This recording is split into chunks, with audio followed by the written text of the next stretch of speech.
जय हिंद मित्रांनो, डिअर एमपीसीच्या या यूट्यूब चॅनलला तुम्हा सर्वांचे स्वागत आहे। बऱ्याच मुलांचं म्हणणं होतं की सर अर्थशास्त्र या विषयाचं जे आहे एक्सप्लेनेशन घ्या, याचं सर्व विश्लेषण घ्या। पहा, बरेच पुस्तकं किंवा बरेच पेपर चालल्यानंतर त्याचं विश्लेषण आपल्या समोर येते। मी तुम्हाला नेहमी सांगत असतो की स्वतःही विश्लेषण करत चला। 2017, 18, 19 चे तिन्ही पेपर जर तुम्ही कंबाईनचे काढले आणि इकॉनॉमिक्सवर कोणते कोणते प्रश्न पडलेले आहे तो भाग जर तुम्ही वेगळा काढला तर तुम्ही स्वतःच त्यामध्ये एक जे आहे तज्ञ बनू शकता। आणि तसंच मी केलं। सुरुवातीला जे सर्व मी वाचन करत होतो, परंतु त्यानंतर जेव्हा जेव्हा मी मेन पॉईंट काढले आणि त्याचं वाचन केलं त्यावर जास्तीत जास्त भर दिला, जेणेकरून जे माझे मार्क जे आहे ते वाढलेले आहे। पहा, थोडक्यात जे आहे आपण सर्व जेही 15 टॉपिक आहे जे आपल्या कंबाईनला येतात, नेहमी येत राहतात, त्याच्यावर आपण डिस्कशन घेणार आहे। पहा, पहिला जो टॉपिक आहे तो भारतीय अर्थव्यवस्था। भारतीय अर्थव्यवस्थेच्या सर्व कॉन्सेप्ट जे आहे त्या क्लिअर असणं गरजेचं आहे।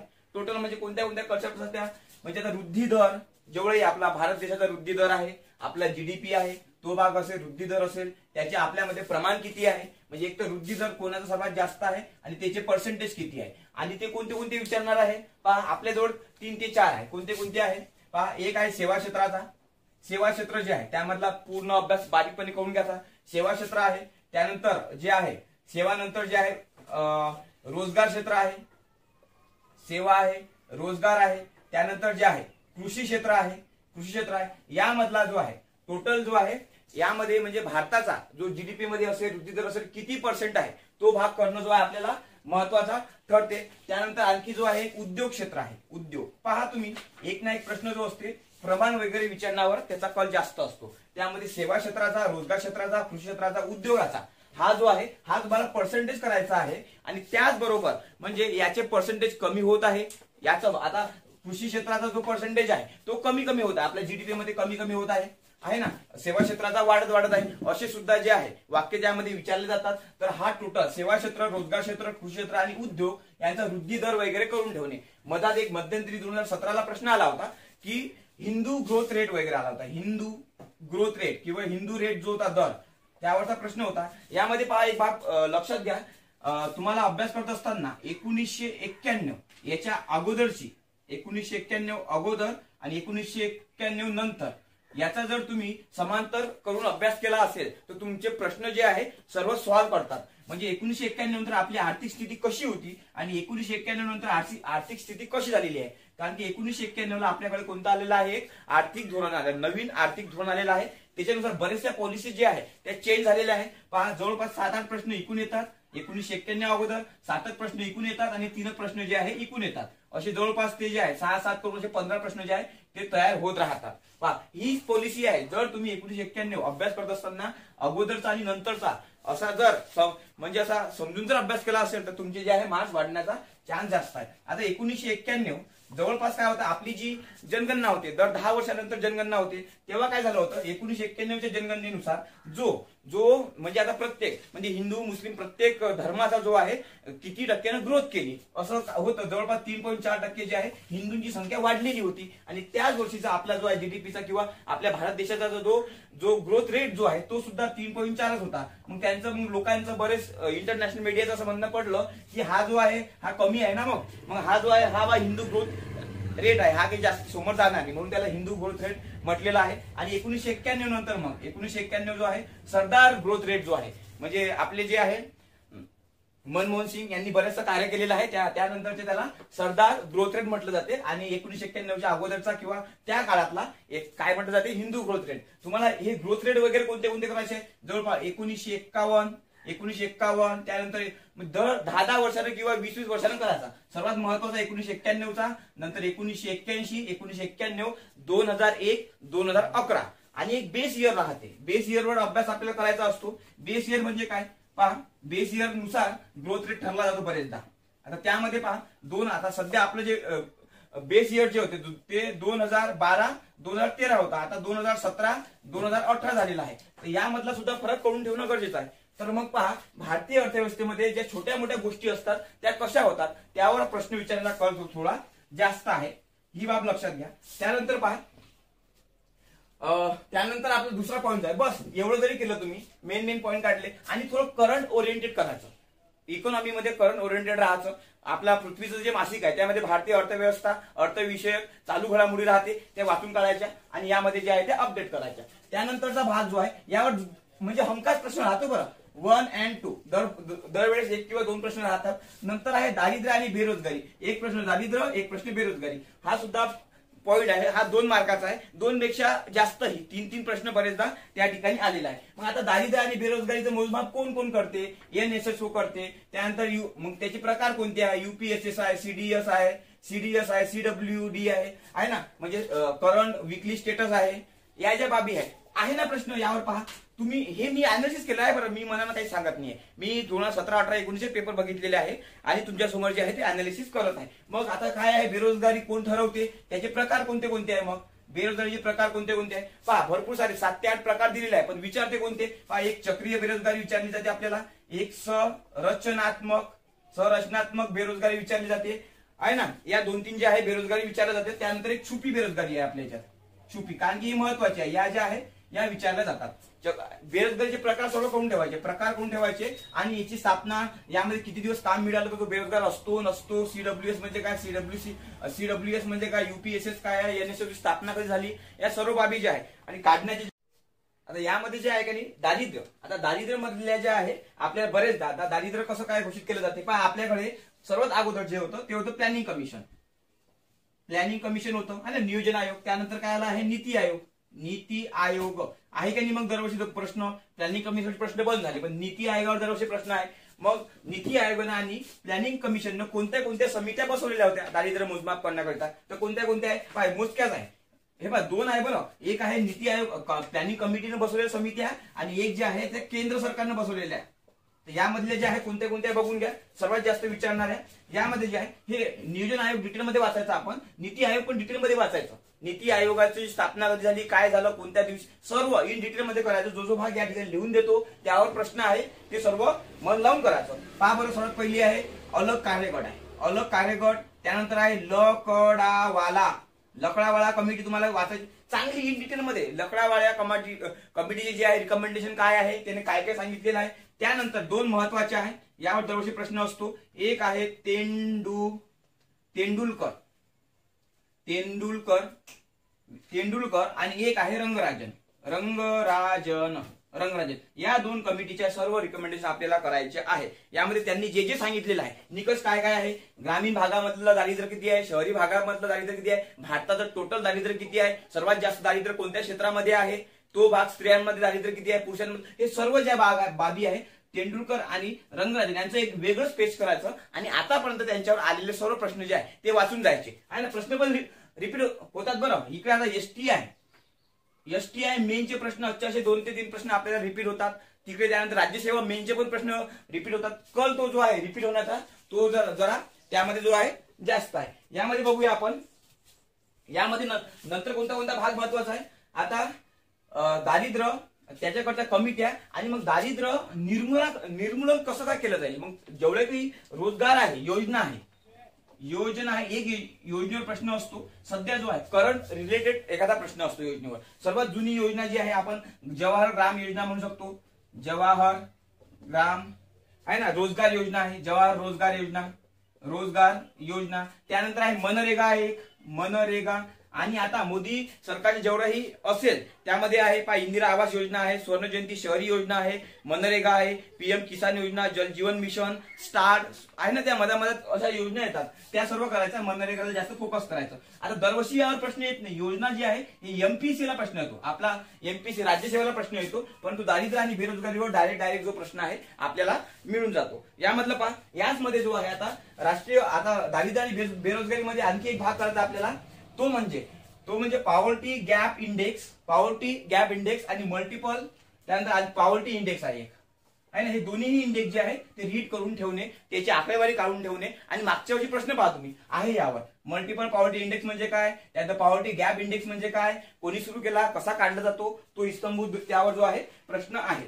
पहा मग यामध्ये फक्त एक करायचं आहे, नियोजन आयोगाची कमिटी कोणत्या आहे. म्हणजे एक दांडेकर आणि रथ कमिटी होती, ती नियोजन आयोग म्हणजे ते केंद्र सरकारची होती. आणि प्लॅनिंग कमिशनच्या कमिट्या कोणत्या आहे, रंजन कोळंबे सरांच्या पुस्तकात इस्तंभूत माहिती आहे ना, त्याच्या बाहेर प्रश्नही जात नाही. त्यानंतर बघूया आपण आता राष्ट्रीय उत्पन्नावर थोडासा भर देऊ. राष्ट्रीय उत्पन्न आपलं सध्या ज्या लेवलला आहे त्याबाबतचे सर्व आपण बघून घेऊया। त्यानंतर पहा राष्ट्रीय उत्पन्न। राष्ट्रीय उत्पन्नाच्या जेवढ्याही आपल्याकडे पद्धती आहे, आता राष्ट्रीय उत्पन्न मोजण्याच्या जेवढ्या पद्धती आहे त्यामध्ये जे आहे आयोगाचे जे आहे प्रश्न आलेले आहे त्यामध्ये बघूया आपण। सर्वात पहिली जी आहे उत्पादन पद्धत म्हणजे काय, उत्पादन पद्धत म्हणजे काय ते प्रश्न आहे प्रत्येक याच्यावर, चारही याच्यावर प्रश्न आलेले आहे। त्यानंतर उत्पन्न पद्धत म्हणजे काय, त्यानंतर खर्च पद्धत म्हणजे काय, त्यानंतर आहे वस्तू प्रवाह पद्धत, वस्तू प्रवाह पद्धत, वस्तू प्रवाह पद्धत। ह्या चारही याच्यावर दरवर्षी म्हणजे एक ना एक याच्यावर प्रश्न राहतो। आता उत्पन्न भारतामध्ये कोणती पद्धत आहे, खर्च पद्धत कशासाठी उपयोग केली जाते, उत्पादन पद्धतीमध्ये काय केलं जाते आणि मेन म्हणजे भारतामध्ये यातली कोणती पद्धत आहे ना, त्यावरचे प्रश्न आहे आणि आहे हे चारही पॉईंट। तुम्हाला जरी इझी वाटत असले तरी लास्ट इयरचा सुद्धा प्रश्न त्यावर पडलेला आहे। मग आता याच्याच बरोबर राष्ट्रीय उत्पन्न मग काढण्याकरिता मग आपल्याला काही बाबी लक्षात ठेवावं लागते। राष्ट्रीय उत्पन्न म्हणजे जीडीपी असेल, आपला जीडीपी असेल, त्यानंतर जीएनपी असेल, त्यानंतर एनडीपी असेल आणि एक आहे एनएनपी। या ज्या बाबी आहे क्लिअर करून ठेवायच्या, म्हणजे डायरेक्ट याच्यावर प्रश्न विचारत नाही, परंतु म्हणजे एनएनपी म्हणजे काय, जीडीपी म्हणजे काय, ग्रॉस डेव्हलपमेंट प्रोडक्ट म्हणजे काय, कशाचा समावेश होतो त्यामध्ये सर्व बाबी आणि या बाबी ज्या क्लिअर करून ठेवायच्या। त्याचबरोबर राष्ट्रीय उत्पन्न काढणाऱ्या, राष्ट्रीय उत्पन्न ठरवणाऱ्या ज्या कमिटी असतात कोणत्या कोणत्या आपल्याकडे, एक आहे राष्ट्रीय उत्पन्न समिती, राष्ट्रीय उत्पन्न समिती आहे, आणखी एक आहे राष्ट्रीय सांख्यिकी आयोग, राष्ट्रीय सांख्यिकी आयोग। हे दोन्ही आयोग जे आहे यांचे काय करायचे तुम्हाला, समिती आणि आयोगाचे सदस्य अध्यक्ष पाठ करायचे आहे। सदस्य अध्यक्ष आणि कोणत्या वर्षी ते निर्माण झालेली आहे ते बरेचदा स्वॅप करतात, म्हणजे राष्ट्रीय सांख्यिकी आयोगाचे अध्यक्ष जे आहे ते राष्ट्रीय उत्पन्न समितीमध्ये टाकतात आणि त्याचे अध्यक्ष कोण आहे, कसे होते, कोणत्या वेळी स्थापन झाली त्यावर जे आहे ते प्रश्न विचारले जाते। त्यानंतर जो आहे तसे राष्ट्रीय उत्पन्न कोणी सुरुवात कशी केली आपण बघितलं, दादाभाई नौरोजी यांनी सर्वात पहिले राष्ट्रीय उत्पन्न काढलेलं होतं। त्यानंतर मग राष्ट्रीय उत्पन्न सध्या आता फेरी जी आहे एनएसएसओ असेल त्याच्या फेरीनुसार काय असेल सर्व बाबी जे आहे तुम्हाला क्लिअर करायचा आहे, तो एक भाग आहे। आणि राष्ट्रीय उत्पन्नासाठी तुम्हाला आधारभूत वर्ष जे आहे ते सुद्धा गृहीत धरावं लागेल बरं। आधारभूत वर्ष कोण घोषित करते, कसं करते, सध्या 2017 ते 18 हे आधारभूत वर्ष सुरू आहे। मग त्याबाबतच्या बारीक चिरीक गोष्टी त्यामध्ये म्हणजे सर्व जे आहे करून ठेवणं तुम्हाला गरजेचं आहे। त्यानंतरचा जो आहे पहा हे 3 पॉईंट झालेले आहे, या 3 पॉईंटवर तुम्हाला मॅक्झिमम 5 ते 6 प्रश्न जे आहे तुमचे कव्हर होऊ शकतात। त्यानंतरचा जो पॉईंट आहे ते आहे विकासाचे निर्देशांक। पहा आता नवीन आहे, हा करंट रिलेटेड पॉईंट विचारला जातो। विकासाचे निर्देशांक यामध्ये जे आहे एक आहे आर्थिक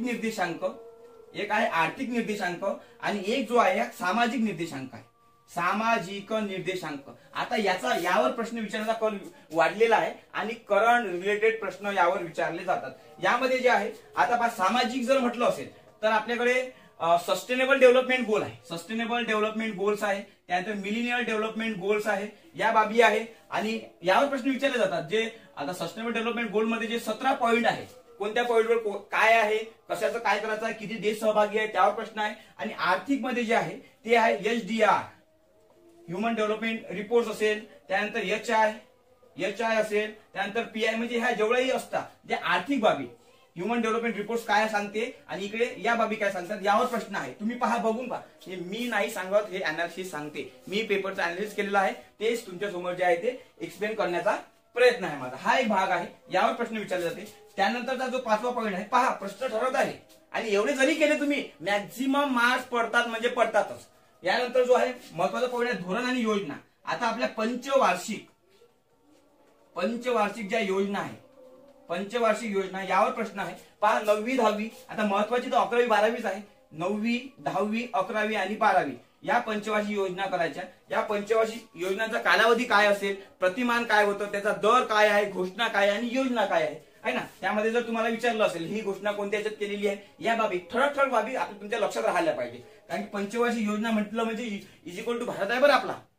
पहा बरं 1951 पासून पंचवार्षिक योजना सुरू आहे, अजूनही 2012 पर्यंत ज्या आहे त्या सुरू होत्या आहे ना। 12 पंचवार्षिक योजना आपण कंप्लीट केलेल्या आहे। आता जो आहे तो नीती आयोगानं काय आणलेला आहे, वेगळा प्लॅन आणलेला आहे आणि बऱ्याच दिवसात पंचवार्षिक योजना पण सुरू होतील नंतर काळात, तुम्हाला ते माहितच आहे। त्यानंतर जो आहे हा एक पॉईंट महत्वाचा आहे, यामध्ये 11वी 12वी 9वी 10वी थोडसे फोकस जास्त करा, प्रश्न त्यावर विचारलेले आहे। 9वी 10वी 11वी 12वी म्हणजे त्यामधलं पूर्ण इन डिटेल मध्ये बेसिक अँड बेसिक किंवा लास्ट इयरचे प्रश्न सुद्धा बघून घ्या तुम्ही, तुमचा त्याच्यानुसार सुद्धा अभ्यास होऊन जाईल। त्यानंतरचा जो भाग आहे पहा आता व्यापाराबाबत आहे, थोडक्यात बघूया आपण. यामध्ये जो परकीय व्यापार आहे, पॉइंट कोणता आहे आता नेक्स्ट, परकीय व्यापार.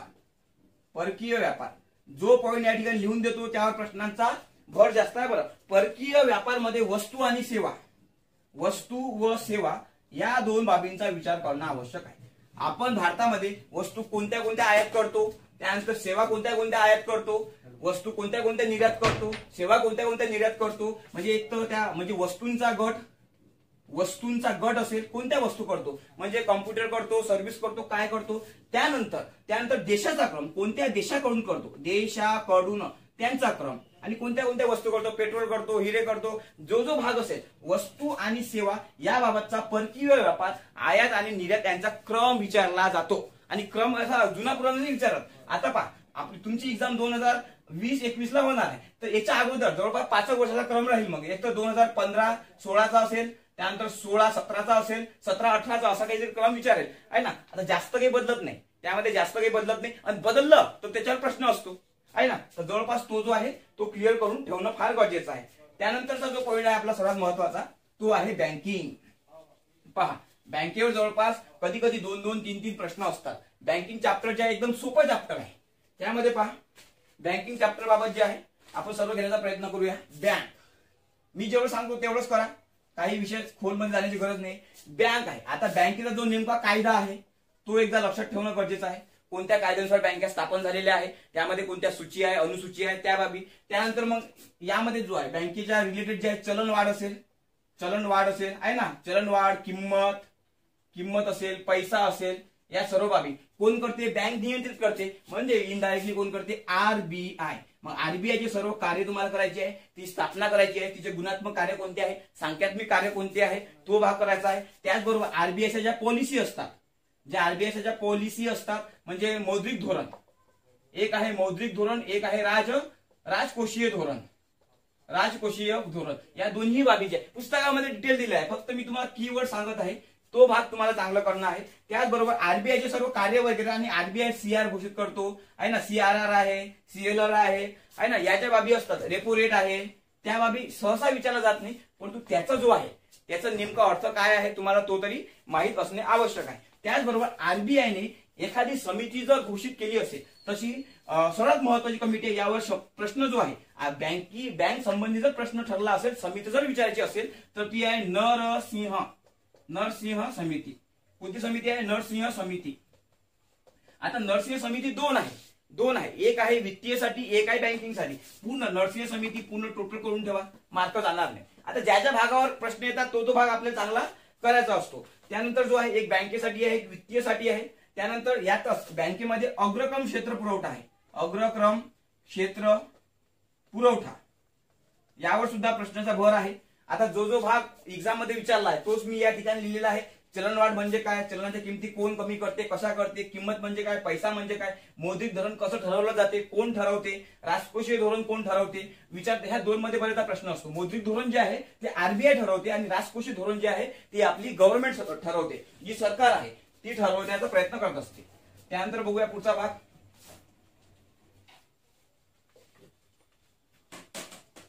यामध्ये जे आहे आता पुढचा भाग जो आहे तो सार्वजनिक वित्त, सर्वात महत्वाचा भाग आहे. सार्वजनिक वित्त. आता सार्वजनिक वित्त आता यावर जो आहे प्रश्न भाग, सार्वजनिक वित्त यावर जो आहे माझा मी एक भाग पण घेतलेला आहे सार्वजनिक वित्ताचा. भाग 1 प्रश्न पण कशावर पडत आहे ते एकदम एक्झाम ओरिएंटेड मी त्या ठिकाणी शिकवलेला आहे. सार्वजनिक वित्तमध्ये तुम्हाला काय करायचं आहे, अर्थसंकल्प पूर्ण बेसिक भाग, त्याचे 5-6 पेजेस आहे. पूर्ण अर्थसंकल्प सार्वजनिक वित्त टॉपिक एकदम बारीक चिरीक वाचून ठेवा. बऱ्याच जणांना समजत नाही, वारंवार वाचा, प्रश्न बघा आहे ना. असं करू तुम्हाला सॉल्व्ह करायचं आहे. त्यामध्ये अर्थसंकल्पामधला जो पैसा आहे, खर्च आणि जमा, हा कसा होतो तेवढ्यावर प्रश्न विचारला जातो. खर्चामध्ये महसुली भाग, भांडवली भाग, त्यावरचा प्रश्न आहे. त्याचबरोबर अर्थसंकल्पाचे जो कपात प्रस्ताव आपण नवीन मुलांना एकदम हे थोडं कठीण जाईल, हे सर काय सांगून राहिले, पण जुन्या मुलांना जे आहे सर्व करणं आवश्यक आहे. मग त्यामध्ये कपात प्रस्ताव तुम्हाला सर्व करायचा आहे. काही अनुदाने दिले असेल, अनुदाने म्हणजे काय, तो एक भाग तुम्ही बघून घ्या, त्यामध्ये मी क्लिअर केलेला आहे. त्यानंतर मग अर्थसंकल्प सादर कोण करतो, संसदेचा काय रोल आहे, लोकसभेचा काय रोल आहे, राज्यसभेचा काय रोल आहे, तो भाग आहे. त्याचबरोबर अर्थसंकल्पाचे तुटीचे जे प्रकार आहे त्यावर प्रश्न आहे. तुटीचे प्रकार म्हणजे कोणते कोणते आहे पहा, त्या ठिकाणी राजकोषीय तूट आहे, भांडवली तूट आहे, महसुली तूट आहे, या बाबी आहे. त्याचबरोबर अर्थसंकल्पावर नियंत्रण कोणाकोणाचं असते आहे ना, नियंत्रणासाठी आपल्याकडे बऱ्याचशा निधी लोकलेखा कमिटी आहे, कॅग आहे, सीजी आहे ना, कॅग आहे, त्यानंतर सीजीए आहे ना, लेखा अनुदान कमिटी आहे बऱ्याचशा, त्यावर प्रश्न विचारले जाते. तुटीच्या मध्ये राजकोषीय तूट असेल, भांडवली तूट असेल, प्राथमिक तूट असेल, महसुली तूट असेल, यावर सुद्धा प्रश्नाचा जो भर आहे तो सर्वात जास्त आहे. त्यानंतर यामध्येच तुम्हाला करायचा वित्त आयोग. वित्त आयोग याला स्टार करून ठेवा. वित्त आयोग कितवा वित्त आयोग आहे, त्याचे अध्यक्ष कोण आहे, त्याचे निकष किती आहे, वित्त आयोग करायचा आहे. हा भाग सर्व लिहून ठेवा पुस्तकामध्ये. पहा विद्यार्थी मित्रांनो, म्हणजे असं मला असं तळमळीनं असं वाटतं की तुमचे मार्क्स जाता कामा नये. मी प्रत्येक गोष्ट जी आहे ती क्लिअर करण्याचा प्रयत्न करत आहे. मी स्वतःहून खरंच मी सांगत आहे. हे सर्व आतापर्यंत पेपरचं अनालिसिस आहे बरं. यामध्ये पहा, नंतर वित्त आयोगाचे काय करायचं, तुम्हाला अध्यक्ष कोणत्या वर्षीचा आहे, कितवा आहे आणि त्याचे निकष काय आहे, हा एवढा भाग तुम्हाला करायचा आहे. त्यानंतर आणखी एक महत्वाचा जो भाग आहे तो म्हणजे 1991 चे धोरण तुम्हाला करायचं आहे. 1991 मधले जे आर्थिक न्यू इकॉनॉमिकल पॉलिसी आहे ती टोटल वाचून काढणं आहे. त्यामध्ये काय काय रोल होता, कोणाचं सरकार होतं, कोणत्या कोणत्या पॉलिसी झाल्या आहे, सर्व बाबी त्यामधला तुम्हाला म्हणजे वित्तीय सुधारणा किंवा आर्थिक सुधारणा हा एक टॉपिक आहे. आर्थिक सुधारणा म्हणजे सर्वात जास्त प्रश्न असा विचारला आहे की 1991 मध्ये जेव्हा आपण ज्या एलपीजी धोरण जे स्वीकारला, एलपीजी आहे ना, उखाजा जे धोरण आपण स्वीकारला आहे, तेव्हा तत्कालीन जे अर्थमंत्री कोण होते असा प्रश्न विचारलेला आहे. त्यानंतर राष्ट्रपती कोण होते, त्यानंतर पंतप्रधान कोण होते, कारण की फार मोठी आहे बरं. आपण एकदम डबगाईच गेलो होतो, आपल्याला काहीच नव्हतं, खाप्याचे वांदे होते. तर त्या ठिकाणी मग बरेचसे निर्णय जे आहेत ते पॉझिटिव्ह घेण्यात आले आणि त्या ठिकाणी जे आहे करण्यात आलं. त्यानंतर बरेच मुलं म्हणतात कृषीमध्ये हा जो भाग आहे, कृषीमध्ये तुम्ही हरित क्रांती हा जो भाग आहे याच्यावर फोकस करा. बाकी कृषी द्या तुम्ही सोडून आहे ना, कृषीवर काही जास्त प्रश्न नसतात. पहा विद्यार्थी मित्रांनो, मी सर्व जे आहे या ठिकाणी क्लिअर करण्याचा तुमचा प्रयत्न केलेला आहे. यामध्ये मला वाटत नाही काही सुटला असेल म्हणून. त्यानंतर तुम्हाला पहा आणखी एक चॅप्टर असतो तो म्हणजे लोकसंख्या टॉपिक असतो. आता लोकसंख्या दोन प्रकारची आहे बरं. लोकसंख्या जी आहे ती दोन प्रकारची आहे. म्हणजे कसं, आता भूगोलामध्ये जर प्रश्न विचारला असेल तर ते लोकसंख्या किती आहे वगैरे, घनता वगैरे किती आहे, आणि यामधला जर लोकसंख्येचा प्रश्न असेल तर यामध्ये बेरोजगारी वगैरे त्यामधलं लोकसंख्येमध्ये काय काय घोषित केलं होतं. त्याचबरोबर सेक्स रेशो असेल तो विचारला जातो. त्याचबरोबर एज्युकेशन रेशो आहेत. हे एक दोन जो रेशो आहे आणि कोणत्या ओरिएंटेड हे जे असतात काही जवळपास 2011 जनगणना जे तुम्हाला करायची आहे. आणि हा सुद्धा भाग बरेचसा लोकसंख्येवर एखादा प्रश्न इकॉनॉमिक मधून सुद्धा पडू शकतो. त्या कारणाने पहा जवळपास सर्व भाग जो आहे मी या ठिकाणी क्लिअर करण्यात केलेला आहे. त्याचबरोबर जो परकीय व्यापार तुम्हाला सांगितलेला आहे त्यामध्ये तुम्हाला ते बॉड एक व्यवहार तोल आहे, व्यापार तोल आहे, व्यापार तोल आहे. तो कधी आपल्यासाठी चांगला होता, तो खराब होता, या सर्व बाबी करणं आहे. ते आहे ना दोन वर्ष आपल्याला 1976, 77 हे जे वर्ष आहे जवळपास त्याच्यावर प्रश्न असतात. म्हणजे व्यापार तोल जो आपला शेष होता, कमी होता, काय होता, त्यावर प्रश्न असे आलेले आहे. त्यानंतर पहा जवळपास सर्व भाग कव्हर करण्याचा मी प्रकार या ठिकाणी केलेला आहे. जरी काही सुटलं वगैरे असेल तर मी असे अदामधात व्हिडिओ टाकत राहील. आणि प्रीच्या दृष्टिकोनातून एवढं जरी केलं तर 15 पैकी मॅक्झिमम 12+ तुम्हाला मार्क जे आहे मिळू शकतात. फक्त करंटचा अप्रोच ठेवायचा. तुम्हाला तुमच्याकडे पुस्तक कोणतं आहे, रंजन कोळंबे, वारंवार तेच वाचा, भरपूरदा वाचा, त्याच्याशिवाय प्रश्न बाहेर जात नाही. आणि जर तुमचं बेसिक नॉलेज थोडंसं वीक असेल तर तुम्ही किरण देसले सरांचं सुद्धा पुस्तक वाचू शकता. या ठिकाणी आपण थांबूया. धन्यवाद. आपलं हे डिअर एमपीएससी जे चॅनल आहे ते लाईक करा, शेअर करा आणि सबस्क्राईब करा. या ठिकाणी आपण थांबूया. धन्यवाद.